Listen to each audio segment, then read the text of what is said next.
رمضان يا رمضان رمضان يا رمضان. یا اللہ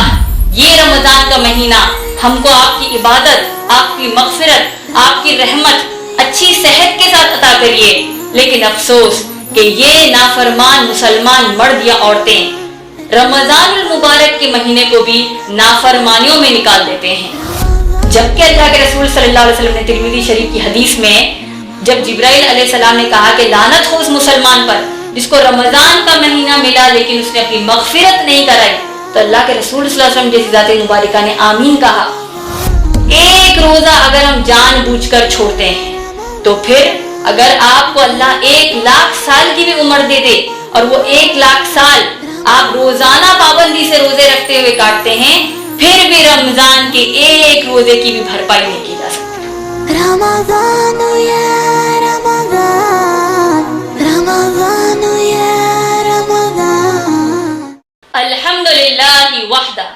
والصلاة والسلام علی من لا نبی بعدہ وعلی آلہ واصحابہ اجمعین. اعوذ باللہ من الشیطان الرجیم. بسم اللہ الرحمن الرحیم. من عمل صالحا من ذکر او انثى وهو مؤمن فلنحيينه حياة طیبہ ولنجزینهم اجرهم باحسن ما كانوا يعملون. وقال رسول اللہ صلی اللہ علیہ وسلم بني الاسلام على 5: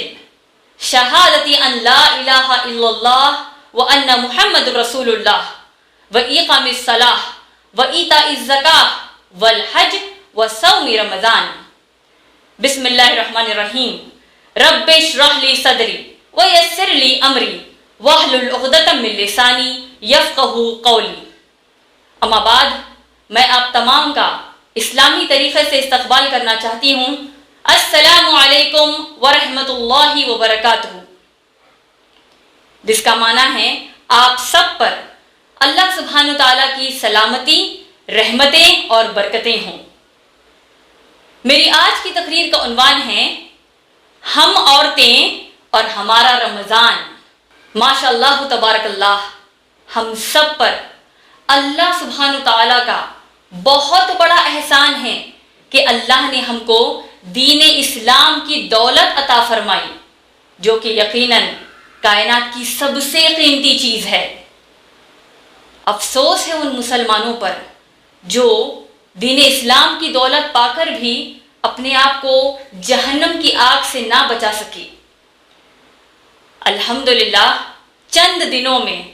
رمضان المبارک 1442 ہجری یعنی سن 2021 کا آغاز ہوگا، اور جس کسی مسلمان مرد یا عورت کو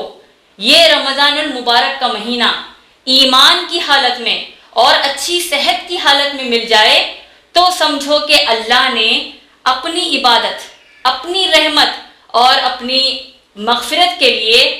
یہ عطا کرنے کے لیے اللہ نے چن لیا ہے، بنسبت ان مسلمانوں کے جس کو یا تو رمضان سے پہلے ہی موت آ گئی، یا نہیں تو پھر رمضان ایسی سخت بیماری میں گزرا، یا نہیں تو ایسے نافرمان مسلمان جس کو رمضان تو ملا لیکن اتنے مبارک مہینے کو بھی انہوں نے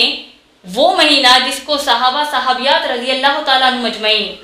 6 مہینے پہلے سے اس رمضان المبارک کے مہینے کے لیے دعائیں کرتے کہ یا اللہ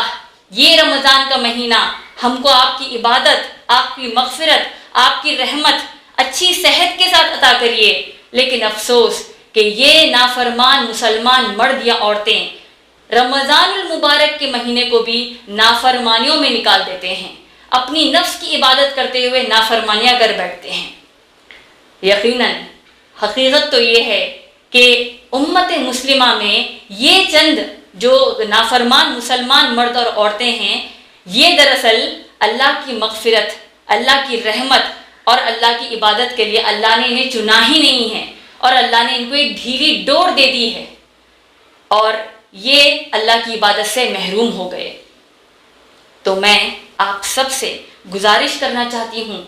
کہ اللہ سبحانہ تعالیٰ سے ابھی سے گڑ گڑا کر دعائیں کیجئے کہ اللہ سبحانہ تعالیٰ ہم سے راضی ہو جائیں اور اس رمضان المبارک کے مہینے میں اللہ اپنی عبادت، اپنی رحمت اور اپنی مغفرت سے ہم کو ان نافرمان مسلمان مرد یا عورتوں کی طرح محروم نہ کرتے۔ تو لہٰذا اس مختصر سے تعارف کے بعد آئیے میں اپنے عنوان پر گفتگو شروع کروں۔ اپنے عنوان پر گفتگو شروع کرنے کے لیے ہم سب کی آسانی کے لیے میں نے اپنے عنوان کو جملہ 6 نقطوں میں بانٹا ہے۔ 6 پوائنٹس کے تحت انشاءاللہ آج کا میرا عنوان ہوگا۔ اور جیسے کہ خود میرا عنوان ہے ہم عورتیں اور ہمارا رمضان، تو اس یہ عنوان خود گواہی دیتا ہے اس بات کی کہ میرا عنوان، میرا بیان رمضان میں پیش آنے والے عورتوں کے جو مسائل ہوتے ہیں اس کے بنیادی معلومات ہوں گے۔ آئیے دیکھتے ہیں یہ 6 بنیادی نکات یا اس کے نقطے ہے کیا۔ سب سے پہلا نقطہ، رمضان کے روزے کن عورتوں پر فرض نہیں۔ دوسرا نقطہ، رمضان کے روزے کن عورتوں کے لیے جائز نہیں ہیں۔ تیسرا نقطہ، حیض کی حالت میں عورتوں کے لیے چند اہم عبادات۔ چوتھا نقطہ، رمضان میں جو ہم روزے رہتے ہیں روزے ٹوٹنے کے چند وجوہات۔ پانچواں نقطہ ہے رمضان میں اعتکاف اور تراویح۔ اور چھٹا نقطہ ہے کیا عورت کو بھی زکوٰۃ ادا کرنا ہوگا۔ ان 6 نقطوں پر غور و فکر کرنے سے پہلے میں آپ سب کو ایک بڑی اہم بات واضح طور پر بتانا چاہتی ہوں، اور وہ یہ ہے کہ میرے تقریر کے کسی بھی حصے کو آپ لوگ اپنے کسی ذاتی مسئلے کا فتویٰ سمجھ کر نہ لیجیے، بلکہ میری تقریر اللہ کے رسول صلی اللہ علیہ وسلم کی ایک حدیث مبارکہ کے تحت ہے، جو حدیث صحیح بخاری جلد نمبر 4 حدیث نمبر 3461 میں آئی ہے، جہاں اللہ کے رسول صلی اللہ علیہ وسلم نے فرمایا بلغوا عنی ولو آیا، اگر تمہیں میرے بارے میں یعنی دین اسلام کے بارے میں ایک بات بھی پتہ چل جائے تو اسے دوسروں تک بتاؤ، اسے فوراً دوسروں تک بتا دو۔ تو آئیے انشاءاللہ اب میں اپنی تقریر کے اپنے عنوان کے پہلے نقطے پر گفتگو شروع کرتی ہوں۔ پہلا نقطہ ہے رمضان کے روزے کن عورتوں پر فرض نہیں ہیں۔ اللہ سبحانہ وتعالیٰ نے اپنے کلام قرآن مجید میں سورہ بقرہ سورہ نمبر 2 آیت نمبر 184 اور 185 میں، یعنی سورہ بقرہ سورہ نمبر 2 آیت نمبر 184 اور 185 میں اللہ نے 2 بنیادی شکلیں بتائی ہیں جن کے لیے رمضان کے مہینے میں روزے رکھنا فرض نہیں ہے۔ وہ ہے مسافر اور دوسرا ہے مریض۔ مسافر یعنی وہ مسلمان مرد یا عورتیں جو سفر کی حالت میں ہوں۔ اللہ نے ایسے مسلمان مرد یا عورتیں جو رمضان کے دوران اگر سفر کی حالت میں ہوں تو ان کو رمضان کے روزے رکھنے سے اللہ نے چھوٹ دی ہے۔ لہذا یہ مسلمان مرد یا عورتیں رمضان کے مہینے میں روزے رکھنے کی ان کو چھوٹ ہے، یعنی وہ روزے رمضان میں نہیں رکھنے کے ان پر فرض نہیں ہے، لیکن بعد میں آنے والے رمضان سے پہلے جتنے دن روزے چھوٹے ہیں اتنے روزے ان کو رکھنا پڑے گا۔ لیکن اگر کوئی مسلمان مرد یا مسلمان عورت سفر کی حالت میں روزہ رہنا چاہتے ہیں تو ماشاءاللہ وہ رہ سکتے ہیں، لیکن یہ غلط فہمی نہ ہو جائے کہ سفر کی حالت میں اگر کوئی مسلمان مرد یا مسلمان عورت روزہ رہتے ہیں تو ان کو جو سفر میں مسلمان نہیں ہے یعنی غیر مسافر مسلمان مرد یا عورتوں سے بڑھ کے ان کو اجر ملے گا، اس کی قرآن حدیث سے کوئی دلیل نہیں ملتی۔ دوسری جو بنیادی شکل ہے جس میں رمضان کے روزے رکھنا فرض نہیں، وہ ہے مریض کے لیے، یعنی اگر کسی مسلمان مرد یا عورت کو کوئی عارضی بیماری ہو جائے یعنی کوئی ٹیمپرری النس یا ایلمنٹ ہو جائے تو ایسے شخص کو بھی رمضان کے روزے رکھنے کی چھوٹ دی گئی ہے، لیکن جتنے روزے چھوٹے ہیں ان کو آنے والے رمضان سے پہلے رہنا ہوگا۔ لیکن اگر کوئی ایسا مسلمان مرد یا عورت ہے جس کو ایسی بیماری ہو چکی ہے جس کی وجہ سے وہ زندگی بھر روزے نہیں رہ سکتے، تو پھر ایسے مسلمان مرد یا عورت کو چاہیے کہ وہ ہر روزے کے حساب سے فدیہ ادا کرے، یعنی ہر ایک روزے کے حساب سے ایک مستحق کو پیٹ بھر کھانا کھلائیں، اور کھانا بہترین ہو یا کم از کم ایسا ہو جو آپ اور آپ کے گھر والے کھاتے ہوں۔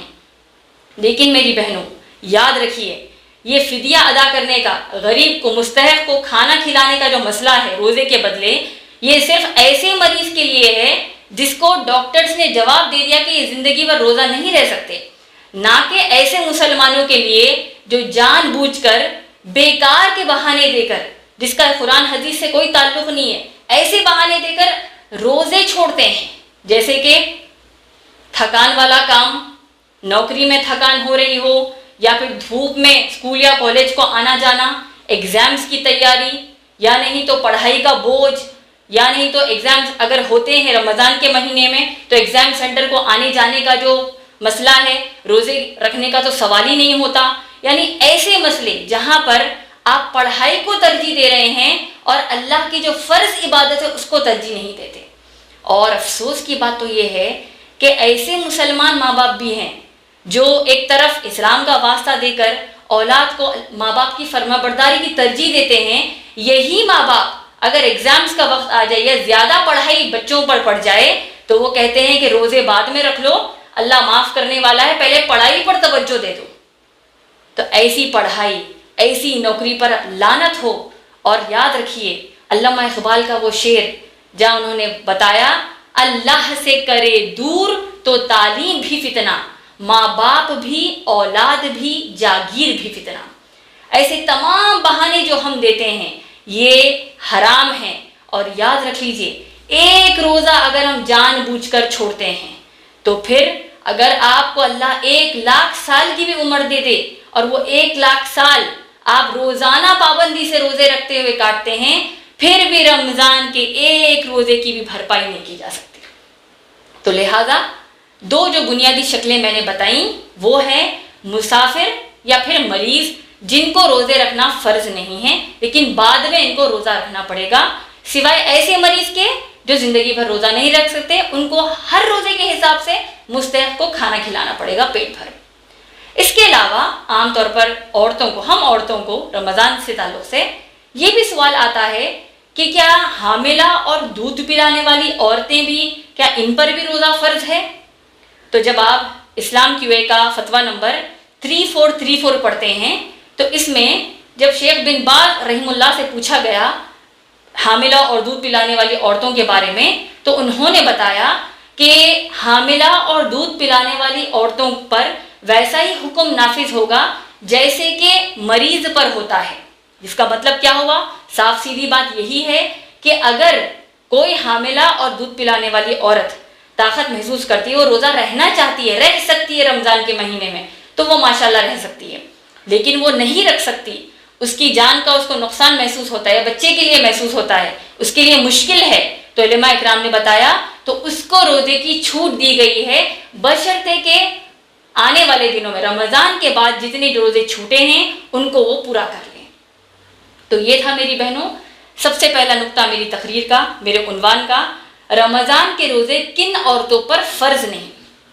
دوسرا نقطہ ہے رمضان کے روزے کن عورتوں پر جائز نہیں۔ اس کی بنیادی دو کنڈیشن سے دو اس کے شرائط ہیں۔ ایک ہے حیض کی حالت میں، حیض یعنی پیریڈز یا مینسز جس کو ہم کہتے ہیں، دوسرا ہے نفاس کا خون یعنی پوسٹ پارٹم بلیڈنگ، یعنی زچگی کے بعد، ڈیلیوری کے بعد، بچہ پیدا ہونے کے بعد جو عدت کے دن ہوتے ہیں جس میں عورت کو خون خارج ہوتا ہے، نفاس کا خون، اس دوران بھی عورت کے لیے روزہ رکھنا جائز نہیں ہے۔ حیض کے تعلق سے ہم کو بے شمار اس کے مسئلے ہوتے ہیں، اس کے سوالات ہوتے ہیں۔ ان میں سے ایک جو بڑا عام ہے وہ یہ ہے کہ کیا عورتیں رمضان المبارک کی تمام برکتوں کو پانے کے لیے، عبادات کو پانے کے لیے گولی یا پلز کھا سکتی ہیں تاکہ وہ پیریڈز کو روک دیں، حیض کو روک دیں، یا اس میں تاخیر ہو جائے تاکہ پورا مکمل رمضان کا مہینہ اس کو مل جائے؟ تو یہی سوال جب شیخ بن باز رحمہ اللہ سے پوچھا گیا تو انہوں نے بتایا کہ جو مسلمان عورتیں پلز کھا کر یعنی گولیاں کھا کر اپنے حیض کو روکنا چاہتی ہیں، رمضان کی پوری عبادتوں کو کرنے، اللہ کی عبادت کرنے کے لیے پلز کھانا چاہتی ہیں، تو ان کو یاد دلا دوں، یہ یاد رکھیں کہ یہی اللہ نے ان کے لیے یہ حیض کو مقرر کیا ہے۔ بتانے کا مطلب یہ ہے جو چیز مقدر میں ہے اور اللہ ہی نے ہم کو روزوں کی چھوٹ دی ہے تو ہم کو اس میں کوئی بھی عمل دخل نہیں کرنا چاہیے۔ اور اس کے ساتھ ساتھ شیخ بن باز رحمۃ اللہ علیہ نے یہی بتایا کہ گولیاں ایسی نہیں کھانا چاہیے، اور یہ بھی بات اس فتوے میں بتائی گئی ہے کہ اس سے بے شمار عورت کو جسمانی طور پر اس کے صحت پر اس کا برا اثر پڑتا ہے۔ اور اسی طریقے سے ٹائمز آف انڈیا کی ایک رپورٹ جو 13 فروری 2020 کا آن لائن ایڈیشن کے مطابق یہی بتایا گیا ہے کہ پلز کھانے کی وجہ سے، گولیاں کھانے کی وجہ سے اگر کوئی عورت پیریڈز کو روکتی ہے تو اس سے اس کے مستقبل میں، اس کے فیوچر میں اس کی جان، خاص طور پر اس کی بچے دانی یعنی اس کی یوٹرس پر اس کا بڑا گہرا اثر پڑتا ہے، نقصان ہوتا ہے، اور آنے والے دنوں میں اس کو بہت زیادہ حیض کے مسائل پیش آ سکتے ہیں۔ تو لہذا گولیاں کھا کر پیریڈز ہم کو نہیں روکنے چاہیے۔ اور جو حیض ہم کو عام طور پر آتے ہیں اس میں تو ہم نمازیں نہیں پڑھتے، روزہ نہیں رکھتے، لیکن اکثر جو اور بیشتر جو ہم کو مسائل آتے ہیں وہ ہیں irregular پیریڈز کے۔ تو ایسے حالت میں عورت کیا کرے جس کو معمول کے مطابق، معمول سے بڑھ کر خون کا خارج جب ہوتا ہے، تو ایسی صورتحال میں عورت کیا کرے؟ اگر آپ اسلام کیو اے کا فتویٰ نمبر 68818 پڑھتے ہیں، اس میں علماء دین نے بڑے پیارے انداز سے مختصر میں ہم کو سمجھایا کہ کیسے کیسے حالات ہوتے ہیں جس میں عورت کو پاکی کب اختیار کرنا ہے اور ناپاکی کی حالت میں کیسے رہنا ہے۔ 3 بنیادی اس کی قسمیں اس فتوے میں بتائی گئی ہیں استحاضہ کی۔ استحاضہ یعنی عام طور پر جو حیض آتے ہیں اس کے علاوہ جو خون خارج ہوتا ہے، نان مینسٹروئل بلیڈنگ، یا نہیں تو حیض کا خون جو نہیں ہوتا ہے اس کو استحاضہ کہتے ہیں۔ 3 اس کی بنیادی کنڈیشن سے، یہ 3 ایسے حالات پیش آتے ہیں۔ پہلا کنڈیشن جہاں پر عورت کو جو نارمل حساب سے جو پیریڈز آتے ہیں، حیض جو ہوتا ہے، حیض مکمل ہونے کے بعد اب ایکسیسو بلیڈنگ یا استحاضہ شروع ہو رہا ہے۔ یہی سوال جب اللہ کے رسول صلی اللہ علیہ وسلم سے پوچھا گیا، جس کا ذکر صحیح بخاری جلد نمبر 1 حدیث نمبر 325 میں آیا ہے، والیوم نمبر 1 حدیث نمبر 325 میں آیا ہے، اللہ کے رسول صلی اللہ علیہ وسلم کے پاس ایک صحابیہ آئیں جن کا نام فاطمہ بنت ابی حبیش رضی اللہ تعالی عنہا ہے۔ انہوں نے کہا، یا رسول اللہ صلی اللہ علیہ وسلم انی استحاض فلا اطہر، اے اللہ کے رسول صلی اللہ علیہ وسلم مجھے استحاضہ ہو رہا ہے اور میں پاک ہی نہیں ہو رہی ہوں، تو کیا میں نمازیں نہ پڑھوں؟ اللہ کے رسول صلی اللہ علیہ وسلم نے فرمایا، لا، نہیں، بلکہ یہ جو خون حیض کے بعد آ رہا ہے یہ رگ کا خون ہے، یعنی جس طرح وین یعنی رگ میں سے جو خون نکلتا ہے اگر کسی زخم آنے پر، اس طریقے کا خون ہے جو تم کو خارج ہو رہا ہے۔ تو لہٰذا عام طور پر جتنے دن تم کو حیض آتے ہیں اتنے دن نمازیں نہ پڑھو، روزے نہ رکھو، اس کے بعد غسل لے لو۔ اب اس کے بعد استحاضہ کا خون جب آ رہا ہے اس وقت تم غسل لے کر اپنی عبادتیں کر سکتی ہو، نمازیں پڑھ سکتی ہو، روزے رکھ سکتی ہو۔ تو یہ پہلی کنڈیشن ہوگی۔ دوسرا ایک مسئلہ جو آتا ہے وہ ہے کہ شروع سے ہی استحاضہ ہو رہا ہے، یعنی عام طور پر جو حیض آتے ہیں وہ نہیں آئے، بس استحاضہ ہو رہا ہے، ایکسیسو بلیڈنگ ہی ہو رہی ہے، irregular پیریڈز ہو رہے ہیں۔ یہی مسئلہ جب اللہ کے رسول صلی اللہ علیہ وسلم کے پاس جب پیش آیا، صحابیہ نے آ کر پوچھا، دوسری حدیث میں آتا ہے سنن النسائی، اللہ کے رسول صلی اللہ علیہ وسلم نے فرمایا کہ ایسا جب ہوتا ہے تو تم خون کی شناخت کرو، یعنی معلوم کرو کہ خون کیسا ہے، اگر گاڑے رنگ کا ہے، ڈارک ہے، چگٹ ہے یا نہیں، تو بدبودار ہے جیسے کہ حیض کا خون ہوتا ہے، تو اب حیض کے شرائط عمل میں آ جائیں گے، یعنی روزہ نہیں رکھیں گے، نماز نہیں پڑھیں گے۔ لیکن اگر ایسا خون ہے جو حیض کے خون کی طرح نہ ہو، رگ کے خون کی طرح ہو، تو پھر غسل لے کر نمازیں پڑھیں گے اور روزہ رکھیں گے۔ یہ دوسرا ایک کنڈیشن ہو گیا۔ تیسری کنڈیشن جہاں پر استحاضہ ہو رہا ہے، irregular پیریڈز ہی ہو رہے ہیں، ایکسیسو بلیڈنگ ہو رہی ہے، لیکن سمجھ نہیں آ رہا کہ یہ کیسا خون ہے، خون کا کچھ مزاج سمجھ نہیں آ رہا ہے، اور یہ حیض کا خون بھی نہیں ہے، تو اللہ کے رسول صلی اللہ علیہ وسلم نے کیا فرمایا؟ حمنہ بنت جہش رضی اللہ تعالیٰ عنہا سے کہا کہ یہ تمہارے اور تمہارے اللہ کے بیچ کی بات، یعنی اب یہ عورت کو ڈیسائیڈ کرنا ہے، اور کیا کرنا ہے؟ جتنے دن عام طور پر حیض آتے ہیں اتنے دن کو تم گن لو، اور اتنے دن تم نمازیں نہ پڑھو، روزہ نہ رکھو، پھر جب یہ دن مکمل ہو جائیں تو اب تم غسل لے کر اپنی عبادتیں شروع کر لو۔ تو یہ 3 بنیادی جو کنڈیشنز ہوتے ہیں استحاضہ کے، یہ ہم کو علماء دین نے بتایا ہے۔ اس کے علاوہ ایک اور مسئلہ جو آتا ہے حیض کے متعلق، جہاں پر ہم عورتیں تعجب میں پڑ جاتی ہیں، الجھن میں پڑ جاتی ہیں کہ کب روزے رکھیں، کب نمازیں پڑھیں، وہ ہے براؤن ڈسچارج یا اسپاٹنگ کا مسئلہ۔ اس کے تعلق سے جب شیخ بن باز رحمۃ اللہ علیہ سے پوچھا گیا کہ کسی بہن نے پوچھا کہ ان کو حیض آنے سے 5 دن پہلے براؤن ڈسچارج ہو رہا ہے یا اسپاٹنگ ہو رہی ہے تو وہ کیا کرے، یا وہ دن بھی وہ ناپاک ہے یا پھر وہ پاکی اختیار کر لیں۔ شیخ بن باز رحمۃ اللہ علیہ نے آسان اس کا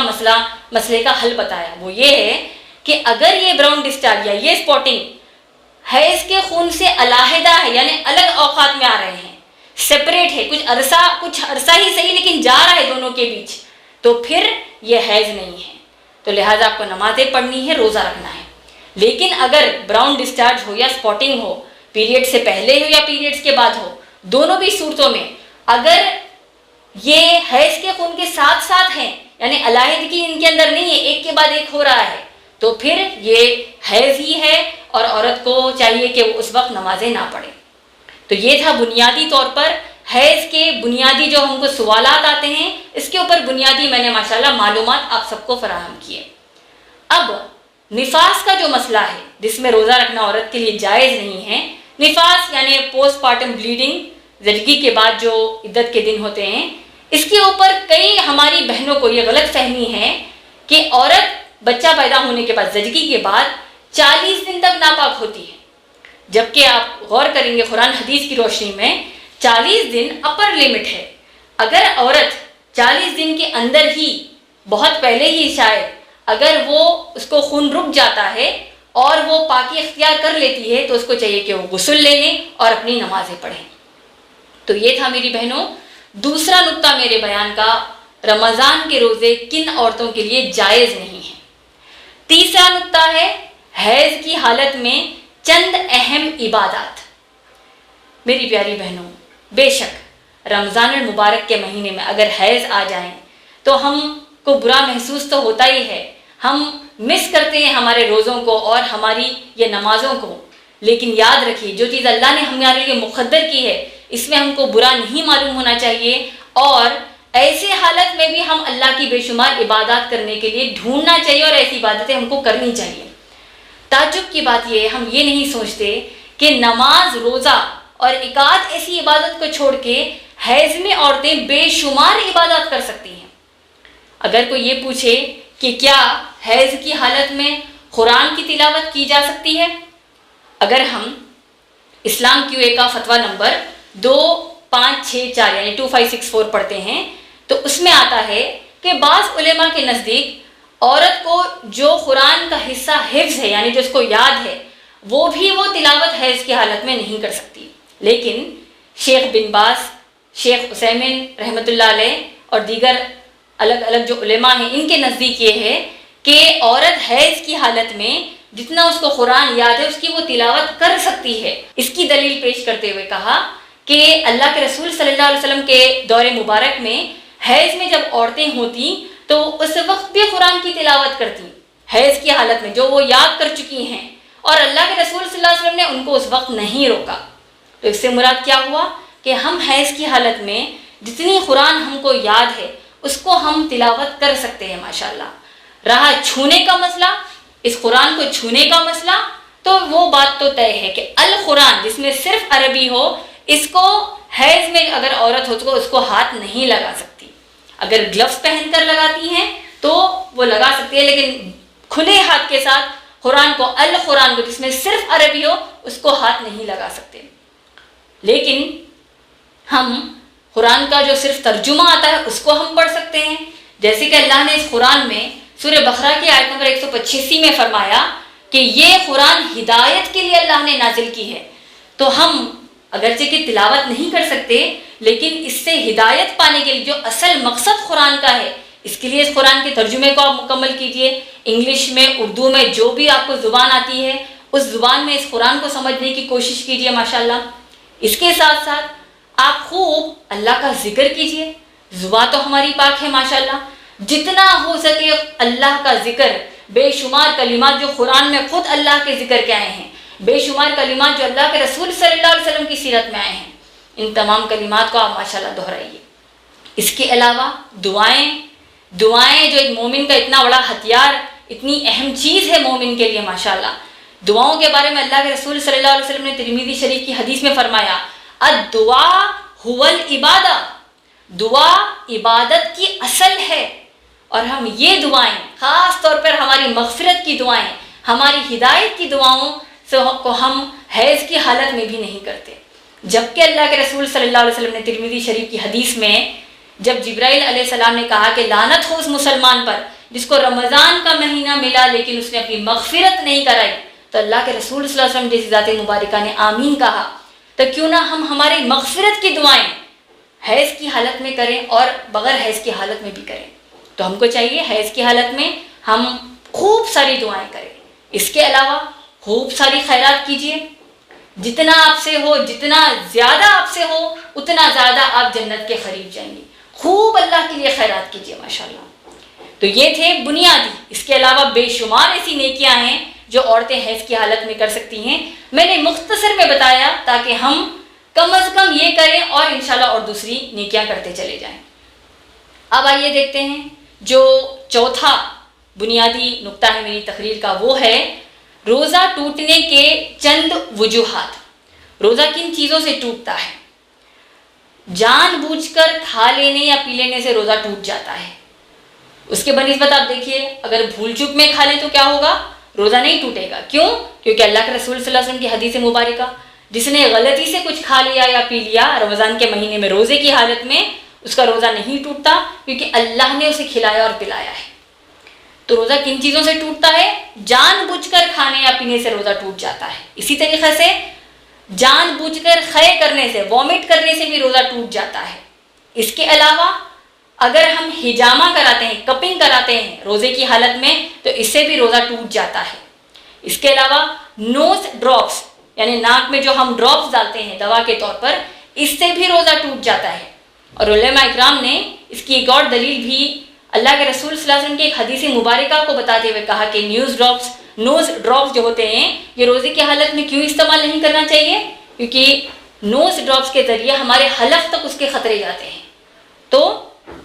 اللہ کے رسول صلی اللہ علیہ وسلم نے کیا فرمایا کہ اگر تم روزہ نہ رہو تو جب وضو بناؤ تو اپنی ناک میں پانی خوب چڑھا کر، اونچائی سے چڑھا کر اس کو صاف کرو۔ تو اس سے بھی علماء اکرام نے دلیل نکالی ہے کہ روزے کے وقت نوز ڈراپس کا استعمال نہیں ہونا چاہیے۔ ایئر اور آئی ڈراپس جو ہوتے ہیں اس کو روزے کی حالت میں اگر استعمال کرتے ہیں تو اس سے روزہ نہیں ٹوٹتا، لیکن بہتر ہمارے لیے ہوگا کہ ہم اس کو استعمال نہ کریں، آن دا سیف سائڈ جس کو کہتے ہیں۔ احتیاطی تدابیر کے تحت ہم کو چاہیے کہ ہم ایئر اور آئی ڈراپس بھی استعمال نہ کریں، لیکن اب بہت زیادہ ضرورت پڑ جاتی ہے اور آپ استعمال کرتے ہیں تو علماء اکرام نے بتایا کہ اس کے بدلے ایک اور روزہ احتیاطاً رکھ لیجیے۔ چند اہم وجوہات روزہ ٹوٹنے کے اس کے ضمن میں کہ اگر ہم مسواک یا ٹوتھ پیسٹ کا استعمال کرتے ہیں تو اس سے روزہ نہیں ٹوٹتا، بشرطے کہ اللہ یہ کہ مسواک یا ٹوتھ پیسٹ استعمال کرتے وقت اگر جان بوجھ کر ہم تھوک نگل لیتے ہیں جس کی وجہ سے مسواک کا حصہ یا ٹوتھ پیسٹ ہمارے گلے سے نیچے اتر جاتا ہے، ہم نگل لیتے ہیں اس کو، تو اس سے روزہ ٹوٹ جاتا ہے۔ تو لہٰذا علماء اکرام نے ہم کو نصیحت کی ہے کہ بہتر ہمارے لیے یہی ہے کہ ہم مسواک یا ٹوتھ پیسٹ کا استعمال روزے کی حالت میں نہ کریں، کیونکہ اللہ کے رسول صلی اللہ علیہ وسلم کی حدیث مبارکہ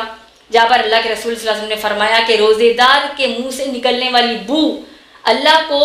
مشک یعنی مسک سے زیادہ بہتر لگتی ہے۔ تو لہٰذا یہ تھے 5 پوائنٹس۔ چھٹا ہے اگر روزے کے دوران، رمضان کے روزے کے دوران، سحری سے لے کر افطار کے درمیان اگر کوئی مسلمان میاں اور بیوی بستر کر لیں یعنی ہم بستری کر لیں یا پھر ایک دوسرے سے ایسا بوس و کنار کرے یعنی ایسا پیار کرے جس کی وجہ سے منی خارج ہو جاتی ہے یعنی ایجیکولیشن ہو جاتا ہے، تو ایسی صورتحال میں ان کا روزہ ٹوٹ جاتا ہے اور اب ان کو حدیث کے مطابق کفارہ ادا کرنا ہوگا۔ کفارہ کیا ہوگا؟ ایک غلام کو آزاد کرنا، یا نہیں تو پھر 2 مہینے لگاتار، 2 قمری مہینے لگاتار روزے رکھنا، یا نہیں تو 60 مسکین کو یعنی 60 مستحق کو کھانا کھلانا۔ میری پیاری بہنوں، یہ جو شرط ہم کو حدیث میں ملتی ہے کفارہ ادا کرنے کی، روزہ اگر جان بوجھ کر ہم بستری اور میاں بیوی کے تعلقات کی وجہ سے جو ٹوٹ جاتے ہیں اور منی کے خارج کی وجہ سے جو ٹوٹ جاتا ہے، اس کے علاوہ ہم کو پتہ چلتا ہے کہ سعودی کی جو افتاء کمیٹی ہے یعنی فتویٰ دینے والی کمیٹی اور خود شیخ بن باز رحمہ اللہ اور شیخ عثیمین رحمہ اللہ کے نزدیک بھی یہی ہے کہ ہم بستری کے علاوہ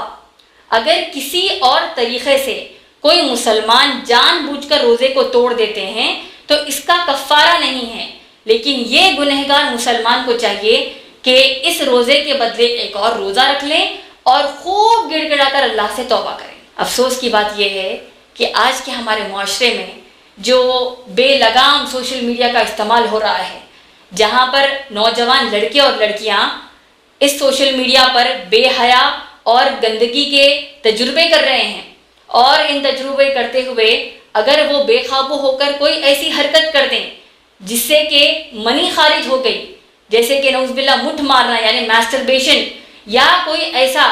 جاگتے ہوئے عمل کر لینا جس کی وجہ سے آپ کی منی خارج ہوتی ہے یعنی ایجیکولیشن ہو جاتا ہے، تو ایسی صورتحال میں بھی اس شخص کا روزہ ٹوٹ جاتا ہے، اور پھر اس شخص کو دوبارہ روزہ رکھنا ہوگا اور گڑ گڑا کر اللہ سے توبہ کرنا ہوگا۔ یہی چیز جب شیخ عثیمین رحمۃ اللہ علیہ سے پوچھا گیا تو انہوں نے یہی بتایا کہ یہ گنہگار مسلمان کو گڑ گڑا کر اللہ سے توبہ کرنی چاہیے اور اس روزے کے بدلے ایک اور روزہ ان کو رکھنا چاہیے۔ یہ آپ کو شیخ عثیمین کے رسائل العثیمین اس کی جلد نمبر 19 اور اس کے صفحہ نمبر 233 میں ملتا ہے، اور جس کا حصہ اسلام QA کے ایک فتوے میں بھی آپ کو مل جائے گا۔ اب یہ تھی ہماری 5ویں بنیاد رمضان کے روزوں کے تعلق سے، جو ہے چند وجوہات جس کی وجہ سے روزہ ٹوٹ جاتا ہے۔ عام طور پر ہم یہ بھی دیکھتے ہیں کہ لوگ سمجھتے ہیں چند ایسے عمل جس کی وجہ سے وہ سمجھتے ہیں کہ روزہ ٹوٹ گیا، جیسے کہ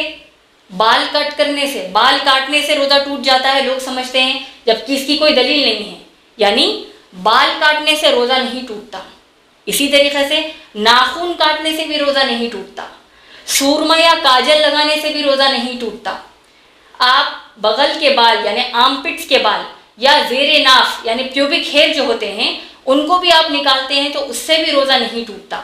اسی طریقے سے عورتیں میک اپ کرنا چاہیں جس میں اگر وہ لپسٹک استعمال نہ کرتی ہوں، لپسٹک یا لپ لائنر کوئی بھی چیز آپ اگر ہونٹوں پہ لگاتی ہیں تو حتی الامکان زبان کے ذریعے وہ ہم نگل ہی لیتے ہیں، تو بہتر یہ ہوگا کہ آپ لپسٹک نہ لگائیں، کچھ پاؤڈر وغیرہ لگاتے ہیں، کمپیکٹ لگاتے ہیں تو اس سے بھی روزہ نہیں ٹوٹتا۔ یہاں تک کہ ہم کو یہ بھی پتہ چلتا ہے ماشاءاللہ کہ ہم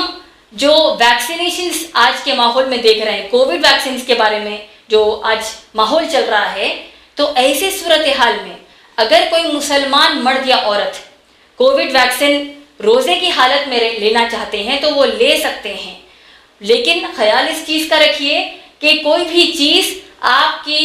حلق سے آپ نگل کر، یعنی آپ ایسی کوئی چیز نہ کریں جس کی وجہ سے کچھ نگلنے کی نوبت آ جائے اور آپ کا روزہ ٹوٹ جائے۔ لیکن میرا مشورہ یہی ہوگا کہ اگر آپ کووڈ کا جو ویکسین ہے یہ افطار سے عشاء کے بیچ میں اس کا اپوائنٹمنٹ فکس کراتے ہیں اور اس دوران لیتے ہیں تو یہ بہتر ہوگا، واللہ اعلم۔ اب آئیے دیکھتے ہیں میری تقریر کا جو اگلا نقطہ ہے یعنی 5واں نقطہ ہے، وہ ہے عورتوں کی اعتکاف اور عورتوں کی تراویح۔ عورتوں کی جو تراویح ہے، تراویح کو ہم جو 2 اور ناموں سے جانتے ہیں وہ ہے قیام اللیل، اور یہی تراویح اگر غیر رمضان میں پڑھی جائے تو یہی ہو جائے گی تہجد۔ تو تراویح کی نماز کے لیے اگر کوئی پوچھے کہ عورتیں نمازوں کے لیے تراویح کی نماز کے لیے مسجد کو جا سکتی ہے، اللہ کے رسول صلی اللہ علیہ وسلم نے صحیح بخاری جلد نمبر 1 حدیث نمبر 877 میں فرمایا کہ اگر تمہاری عورتیں رات کے وقت کی بھی نماز کے لیے مسجد جانا چاہیں تو انہیں نہ روکو۔ لیکن ابو داؤد جلد نمبر 1 حدیث نمبر 565 میں اللہ کے رسول صلی اللہ علیہ وسلم نے فرمایا کہ عورت کے لیے نماز پڑھنے کے لیے بہترین جگہ اس کا گھر ہے، اور ایک اور روایت میں آتا ہے کہ گھر کے کونے میں عورت کی نماز سب سے بہتر ہے۔ تو اس سے کیا ثابت ہوا؟ بہتر تو گھر ہے، لیکن پھر بھی عورت مسجد کو جا کر تراویح پڑھنا چاہتی ہے تو وہ پڑھ سکتی ہے، لیکن ایسا نہ ہو کہ اس نفل عبادت کی وجہ سے عورت کی جو فرض عبادات ہے جیسے کہ 5 وقت کی نماز، جو رمضان کے روزے ہیں، اس پر تراویح کا کوئی اثر نہ پڑے۔ اعتکاف کے بارے میں جب ہم قرآن مجید پڑھتے ہیں، سورہ بقرہ کی آیت نمبر 187، اس کے اوپر اکابر جو علماء ہیں جیسے کہ امام بخاری رحمۃ اللہ علیہ، امام مسلم رحمۃ اللہ علیہ، ابن قیم رحمۃ اللہ علیہ، ابن تیمیہ رحمۃ اللہ علیہ، ابن کثیر رحمۃ اللہ علیہ، انہوں نے جب اس آیت کے حصے کی تفسیر کی اور عورتوں کی تربیت کرتے ہوئے بتایا کہ اللہ نے واضح طور پر اس آیت میں بتا دیا کہ مسجد میں ہی اعتکاف ہوگا، مسجد میں اعتکاف ہوتا ہے، مسجد میں ہی اعتکاف کا عمل پیش آتا ہے، اور گھر میں اعتکاف کرنے کی ہم کو قرآن، سیرت نبی صلی اللہ علیہ وسلم، سیرت امہات المومنین رضی اللہ تعالیٰ عنہ مجمعین، سیرت صحابیات رضی اللہ تعالیٰ عنہ مجمعین سے ہم کو کوئی دلیل نہیں ملتی۔ اب آئیے دیکھتے ہیں میرے اس تقریر کے چھٹے نقطے پر، اور وہ ہے کیا عورت کو بھی زکوٰۃ ادا کرنا ہوگا؟ میری پیاری بہنوں، بے شک ہم سب جانتی ہیں کہ اللہ نے سورہ نساء سورہ نمبر 4 آیت نمبر 34 میں صاف صاف فرما دیا کہ مسلمان مرد کو مسلمان عورت کی زندگی کے ہر مرحلے پر اللہ نے عورت کی ضروریات کو پورے کرنے کا حکم دیا ہے، یعنی ایک مسلمان عورت کی زندگی میں ہر وقت اس کے لیے اللہ نے ایک مرد کفیل مقرر کیا ہے، باپ کی شکل میں، بھائی کی شکل میں، شوہر کی شکل میں، بیٹے کی شکل میں، اور ان کفیل کو اللہ نے حکم کیا دے دیا عورت کی ضروریات کو اچھے انداز سے پورا کر دے۔ لیکن جب بات زکوٰۃ ادا کرنے کی آ گئی تو یہ ہماری مسلمان بہن جن کے پاس زکوٰۃ ادا کرنے کی استطاعت ہو، یعنی یہ مسلمان بہن کے پاس 7.5 تولہ سونا یعنی 85 گرام سونا یا اس کے برابر کی رقم موجود ہوں، تو انہوں نے سمجھا کہ میرے کفیل تو میرے باپ ہیں، میرے کفیل تو میرے شوہر ہیں، میرے کفیل تو میرے بیٹے ہیں، تو لہٰذا میں زکوٰۃ کیسے ادا کر سکتی ہوں؟ تو ایسی بہنوں کو یہ علم ہونا چاہیے قرآن حدیث کی روشنی میں، کیونکہ اس سونے کی یا اس کیش، اس پیسے کی مالکین آپ ہے تو زکوٰۃ آپ کو ہی ادا کرنا ہوگا، 2.5% زکوٰۃ آپ کو ہی نکالنی ہوگی، نہ کہ آپ کے شوہر کو، آپ کے والد کو یا آپ کے بیٹے کو۔ اور اگر کوئی مسلمان بہن کہیں ٹھیک ہے سونا تو میرا ہے لیکن میرے پاس کیش نہیں ہے، پیسہ نہیں ہے زکوٰۃ ادا کرنے کا، تو کیا میں سونے کو بیچوں؟ تو ایسے مسلمان بہن سے کہیں گے کہ جی ہاں، آپ سونا بیچ کر زکوٰۃ نکالیں گی، کیونکہ اگر آپ زکوٰۃ نہیں نکالیں گی تو پھر ڈریے اس گناہ سے، ڈریے اس عذاب سے جو اس کا ذکر اللہ نے سورہ توبہ سورہ نمبر 9 آیت نمبر 34 میں کیا ہے، 34 اور 35 میں کیا ہے کہ جو لوگ زکوٰۃ ادا نہیں کرتے یہی سونا جہنم کی آگ میں پگھلا کر ان کے جسموں پر اس کو داغ لگا دیا جائے گا۔ تو بچیے اس عذاب سے، بہانوں سے بچیے کہ سونا میرے پاس نہیں رہتا، میرے شوہر کی اجازت کے بغیر نہیں پہنتی، میرے ساس کے پاس ہوتا ہے، یہ تمام بہانے ہمارے لیے حرام ہیں، اور ہم کو اس عذاب سے ڈرنا ہے اور فوری اپنے سونے کی، اپنے مال کی زکوٰۃ ہم کو نکالنی ہے۔ لیکن آپ غور کیجئے کتنا سخت یہ زکوٰۃ کا مسئلہ ہے کہ جب یہ آیتیں سورہ توبہ سورہ نمبر 9 آیت نمبر 34 اور 35 نازل ہوئی تو تاریخی اعتبار سے بعض مورخین کا کہنا ہے، اسلامی ہسٹورینز کا کہنا ہے کہ فاطمہ رضی اللہ تعالی عنہا ان آیات سے اتنا متاثر ہوئی کہ انہوں نے اس آیت کو سننے کے بعد اپنے پاس کوئی سونے کی چیز رکھی ہی نہیں۔ سبحان اللہ۔ اب یہ دوسرا مسئلہ آتا ہے، کیا عورت اپنے شوہر کو زکوٰۃ دے سکتی ہے؟ اگر آپ صحیح بخاری پڑھیں گے جلد نمبر 2 حدیث نمبر 1462 یعنی والیوم نمبر 2 حدیث نمبر 1462، اللہ کے رسول صلی اللہ علیہ وسلم کے پاس ایک صحابیہ آئیں۔ یہ کون صحابیہ ہیں؟ عبداللہ ابن مسعود رضی اللہ تعالیٰ عنہ کی بیوی، جو زکوٰۃ نکالنے کے لیے اپنے گھر سے نکل رہی تھی، اور ابن مسعود رضی اللہ تعالیٰ عنہ نے کہا کہ تم اپنی زکوٰۃ مجھے دے دو، میں اس کا مستحق ہوں۔ اور جب تعجب سے پوچھا صحابیہ نے کہ میں آپ کو زکوٰۃ کیسے دے سکتی ہوں، آپ تو میرے شوہر ہیں، تو جب ابن مسعود رضی اللہ تعالیٰ عنہ نے مشورہ دیا کہ جاؤ اور یہ مسئلہ اللہ کے رسول صلی اللہ علیہ وسلم کے پاس دریافت کر لو، اور جب صحابیہ آئیں اللہ کے رسول صلی اللہ علیہ وسلم کے پاس تو اللہ کے رسول صلی اللہ علیہ وسلم نے فرمایا کہ جاؤ اور ابن مسعود رضی اللہ تعالیٰ عنہ کو اپنی زکوٰۃ دے دو، اس سے تم کو دوہرا اجر ملے گا، ایک اجر ٹائم پر یعنی وقت پر زکوٰۃ ادا کرنے کا، اور دوسرا اجر اپنے شوہر کی مدد کرنے کا۔ اس کے علاوہ آپ سب کو میں بتانا چاہتی ہوں کہ زکوٰۃ کے اوپر تفصیل سے اگر آپ کو معلومات کرنے ہیں تو آپ لوگ یوٹیوب کے چینل ہمارے چینل IREF ویڈیوز پر جناب عمران کا جو عنوان ہے بریفلی انڈرسٹینڈنگ زکوٰۃ، جو انگلش اردو دونوں میں بھی ہے، آپ اس کو دیکھیے، مکمل اور تفصیل میں آپ کو زکوٰۃ کے مسائل کا پتہ چلے گا۔ اسی کے ساتھ میں اپنی تقریر کو اللہ کے رسول صلی اللہ علیہ وسلم کی حدیث مبارکہ اور قرآن کی آیت جس سے کہ میں نے اپنی تقریر کی شروعات کی تھی، اس سے مکمل کرنا چاہتی ہوں۔ اللہ کے رسول صلی اللہ علیہ وسلم نے فرمایا، صحیح بخاری جلد نمبر 1 حدیث نمبر 8 میں، بنی الاسلام علی 5، اسلام کی 5 بنیادیں ہیں، شہادت ان لا الہ الا اللہ و ان محمد رسول اللہ، گواہی دینا کہ اللہ کے سوا کوئی معبود نہیں اور محمد صلی اللہ علیہ وسلم اللہ کے رسول ہیں، و اقام الصلاۃ، صلاح قائم کرنا، و ایتاء الزکاۃ اور زکوٰۃ ادا کرنا، والحج، صاحب استطاعت لوگ حج کو جانا، وصوم رمضان اور رمضان کے مہینے میں روزے رکھنا۔ اور آیت جو ہے سورہ نحل، سورہ نمبر 16 آیت نمبر 97، یعنی سورہ نمبر 16 آیت نمبر 97، اللہ نے اتنی پیاری بشارت، اتنی پیاری گڈ نیوز ہم سب کو دی، اور اللہ نے کہا من عمل صالحا من ذکر او انثی وہو مؤمن، اگر کوئی نیک عمل کرتا ہے چاہے وہ مرد ہو یا عورت لیکن وہ ہو مسلمان، وہ ہو مومن، اللہ نے فرمایا فَلَنُحْيِيَنَّهُمْ حَيَاةً طَيِّبَةً، اللہ ان کو بہترین خوشحال زندگی عطا کریں گے، وَلَنَجْزِيَنَّهُمْ أَجْرَهُمْ بِأَحْسَنِ مَا كَانُوا يَعْمَلُونَ، اور ان کو پورا اجر ملے گا جو کچھ نیکیاں وہ کرتے تھے۔ اسی کے ساتھ میں اپنی تقریر کا اختتام کرتی ہوں، وآخر دعوانا الحمد للہ رب العالمین۔ رمضان یا رمضان، رمضان